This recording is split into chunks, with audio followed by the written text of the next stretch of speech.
E të drejtave dhe të lirive të njeriut, si dhe eliminimin e vështirësive që ka hasur në praktik institucioni avokatit të popullit.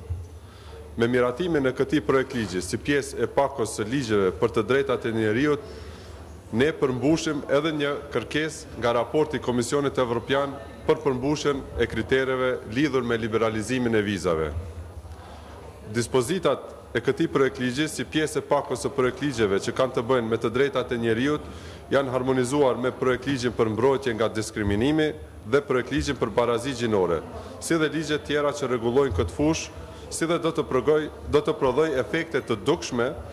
për krijimin e mekanizmave të qëndrueshëm ligjor për avancimin dhe mbrojtjen e të drejtave të njeriut në Kosovë. Me tekst të veçantë, me dispozitat e këtij projekt ligji përcaktohet krijimi i mekanizmit kombëtar për parandalimin e torturës dhe trajtimeve e ndëshkimeve tjera mizore, jo njerëzore dhe poshtëruese. Kompetenca të avokatit të popullit që të veprojë si mekanizëm i barazisë për promovim, monitorim dhe mbështetje të trajtimit të barabartë, pa diskriminim në bazat e mbrojtura nga ligji për barazi gjinore dhe ligji për mbrojtje nga diskriminimi. Procedura për të hetuar shkeljen e të drejtave të njeriut prej datës që pala e ka marrë vendimin e formës së prerë,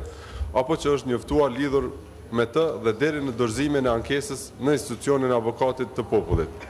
Të zgjatet në 3 vite, përkatësisht që avokati i popullit mund të inicojë procedurë edhe pas kalimit të afatit prej 3 viteve në rast se vlerëson se paraqitësi i ankesës ka qenë i penguar